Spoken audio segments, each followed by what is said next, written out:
So அடுத்த இடைமுகத்தை பற்றி பார்க்க போகிறோம். இந்த இடைமுகம் வந்து வரைவியல் பயனர் இடைமுகம், அதாவது GUI கிராஃபிக்கல் யூசர் இன்டர்ஃபேஸ் என்று சொல்லுவோம். இந்த பணிச்செயல் முறைமை வந்து ஏற்கனவே சொன்ன மாதிரி இது ஒரு பயனர் நட்பு இடைமுகமாக இருக்கும். பயனர் இலகுவாக புரிஞ்சு கொண்டு பயன்படுத்தக்கூடிய பணிச்செயல் முறைமையை நாங்கள் பயனர் நட்பு இடைமுகம் என்று சொல்லுவோம். ஸோ இதில் பார்த்தீங்கன்னா ஏற்கனவே சொன்ன கட்டளை கோட்டு இடைமுகத்தில் 2 முக்கிய கூறுகளால் ஆக்கப்பட்டிருக்கின்ற மாதிரி இந்த இருக்கிற விஷயம் வந்து, அதாவது நம்மளுடைய கிராஃபிக்கல் யூசர் இன்டர்ஃபேஸ் வரைவியல் பயனர் நட்பு இடைமுகம் வந்து 4 கூறுகளால் ஆக்கப்பட்டிருக்கு.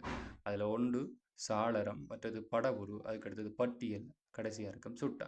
ஸோ இவ்வளோத்தையும் சேர்த்து நாங்கள் விம் என்று சொல்லுவோம். Windows, icons, menus, pointer. இந்த 4 விஷயங்களால் ஆக்கப்பட்டது தான் இந்த பயனர் நட்பு இடைமுகம். ஸோ அதை பற்றின படங்கள் இதில் குறித்து காட்டியிருக்கிறாங்க. இதெல்லாம் பார்த்து வச்சுக்கொள்ளுங்க. ஸோ இது முக்கியமாக இந்த பாடத்தில் நீங்கள் தெரிஞ்சு கொள்ள வேண்டிய விஷயமா இருக்கும். அடுத்ததாக பார்த்தீங்கன்னா,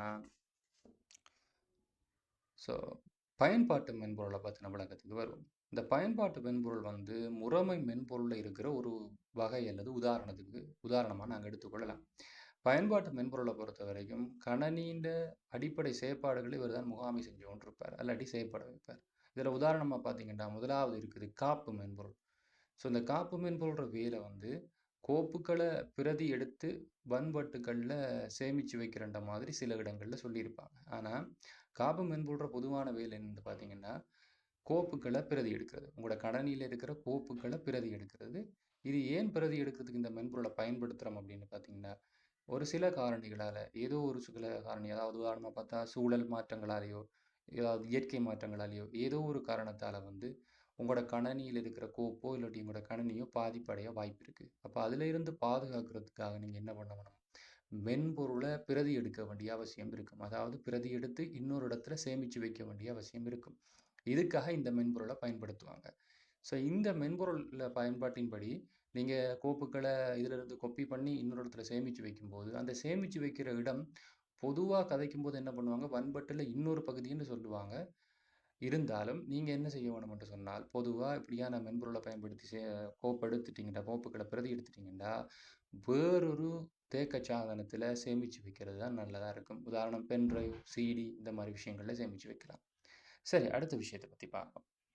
வட்டு பரீட்சிப்பான். ஸோ இந்த மென்பொருள் ஆங்கில பேர் டிஸ்க் ஸ்கேனர். ஸோ இந்த டிஸ்க் ஸ்கேனர் வந்து எப்படிப்பட்டதாக இருக்குமெண்டா, வன்பட்டுகளில் எதுவும் குறைபாடு இருக்கா அப்படி என்று இனங்காண்றதுக்கு இந்த மென்பொருளை யூஸ் பண்ணுவோம். ஸோ வன்பட்டு குறைபாடுகள் உள்ள இடங்களை இனங்காணும் பகுதி. ஸோ வன்பட்டுகளில் குறைபாடு எங்கே இருக்குன்றதை இனங்காண்றது தான் இந்த மென்பொருளோட வேலையாக இருக்கும்.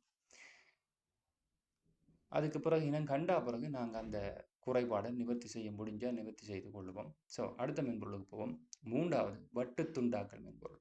ஸோ இந்த வட்டு துண்டாக்கல் மென்பொருளோட வேலை என்னென்னு சொன்னால், வட்டுன்ற இதில் கொஞ்சம் நோட்ஸ் பிள்ளையாக இருக்கிற மாதிரி எனக்கு தெரியுது, இதை நீங்கள் பார்க்காதீங்க. வட்டு துண்டாக்கல்ன்ற மென்பொருளோட வேலை வந்து எப்படிப்பட்டதுன்னு சொன்னால், வட்டுக்கள் உங்களோட ஹார்ட் டிஸ்க் இருக்குது. அந்த ஹார்ட் டிஸ்க் வந்து புதுசாக நீங்கள் வாங்கும்போது அதில் முதலாவது நீங்கள் செய்ய வேண்டிய வேலையாக இருக்க போகிறது பட்டு பிரிவிடல்ன்ற விஷயம் செய்ய வேணும். அப்படி செய்தால் தான் உங்களோட ஹார்ட் டிஸ்க் வந்து தர்க்க ரீதியாக பல செலுத்திகளாக பிரியும். அப்படி பிரிக்கிற செயற்பாட்டுக்கு பேர் வட்டு பிரிவிடல். அதுக்கு பிறகு மேற்கொண்டு நீங்கள் அந்த வட்டை வடிவமைக்க வேண்டியிருக்கும். அந்த வடிவமைப்பு எப்படி இருக்கும்னு சொன்னால், ஃபர்ஸ்ட் நீங்கள் இப்படி தான் உங்களுக்கு ஒரு ஹார்ட் டிஸ்க் இருக்குன்னு வச்சுக்கோங்க. இது நியூ ஹார்ட் டிஸ்க்னு சொல்லப்படும். இந்த நியூ ஹார்ட் டிஸ்கை வந்து இன்னும் ஒரு 2-3 பகுதிகளாக பிரித்து, இந்த ஒவ்வொரு பகுதிக்கும் நீங்கள் CD என்று உங்களுக்கு பிடிச்ச மாதிரி பேர்களை நீங்கள் கொடுத்துக்கொள்வீங்க. இந்த CD என்ற இந்த பகுதிகளை தான் நாங்கள் டிரைவ்ஸ் என்று சொல்லுவோம். இப்போ இப்படி பிரித்த செயற்பாட்டுக்கு பேர் வட்டு பிரிவிடல். இப்படி வட்டு பிரிவிடல் செஞ்சால் பிறகு மேற்கொண்டும் அதை சின்ன சின்ன பகுதிகளாக நீங்கள் இப்படி பிரிக்க வேண்டியிருக்கும். இப்படி பிரிக்கிற செயற்பாட்டுக்கு பேர் தான் வந்து என்னென்னு சொன்னால் வட்டு வடிவமைத்தல் அப்படி என்று சொல்லுவாங்க. இந்த வட்டு வடிவமைத்தலை பற்றின விஷயத்துக்கு பிறகு தான், அல்லது வட்டு வடிவமைத்தல் இப்படின்னு சொல்லுவாங்க, சில இடங்களில் வட்டு துண்டாக்கல்னு சொல்லுவாங்க. இந்த ரெண்டும் ஒன்றாத்தான் கருதப்படுது. அதுக்கு பிறகு தான் வந்து வட்டு ஒருங்கமைத்தல் என்ற வேலை நடக்கும். ஸோ வட்டு பிரிவிடல், வட்டு வடிவமைத்தல், வட்டு ஒழுங்கமைத்தல் லேட்டாக பார்ப்போம். இப்போதைக்கு உங்களுக்கு வட்டு துண்டாக்களையும் கொஞ்சம் லேட்டாக பார்ப்போம். இப்போதைக்கு நான் மேலோட்டமாக தான் சொல்லியிருக்கிறேன். இப்போதைக்கு கோப்பு தரவுகளை சுருக்கிறத பற்றி பார்ப்போம். கோப்புகள் அல்லது தரவுகளை சுருக்கிறத பற்றி பார்ப்போம். அதாவது கம்ப்ரெஷன். ஸோ ஒரு வேளை உங்களோட கையில் வந்து இல்லாட்டி உங்களோட கணனியில் வந்து ஒரு அதிக கொள்ளளவுடைய கோப்பு இருந்துச்சுண்டா அதனுடைய கொள்ளளவை நீங்கள் சுருக்க வேண்டிய தேவை ஏற்படும். ஏதோ ஒரு காரணத்துக்காக அப்படி சுருக்க வேண்டிய தேவை ஏற்படும். அந்த கொள்ளளவை சுருக்கிற செயற்பாட்டுக்கு பேர் தான் ஃபைல் கம்ப்ரஷன். ஸோ இதுக்கு எப்படி எழுதலாம்? அதிக கொள்ளளவில் இருக்கிற ஒரு கோப்பை சுருக்கி குறைந்த கொள்ளளவையா மாற்ற வேலையை செய்ய போகிறது தான் இந்த மென்பொருள்னு எழுதலாம்.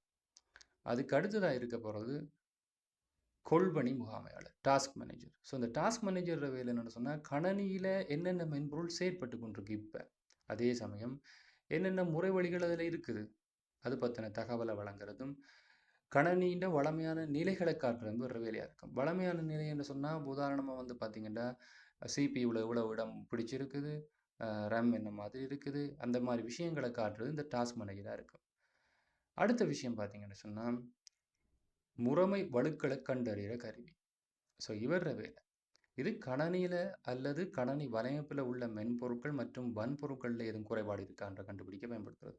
ஸோ இதை ரெண்டாக பிரித்து பார்த்தோம்னா, ஒன்று கணனியில் வன்பொருள் மென்பொருள்னு ரெண்டு விஷயம் இருக்கும், அதில் எதுவும் குறைபாடு இருக்கான்னு கண்டுபிடிக்க பயன்படுத்துறது.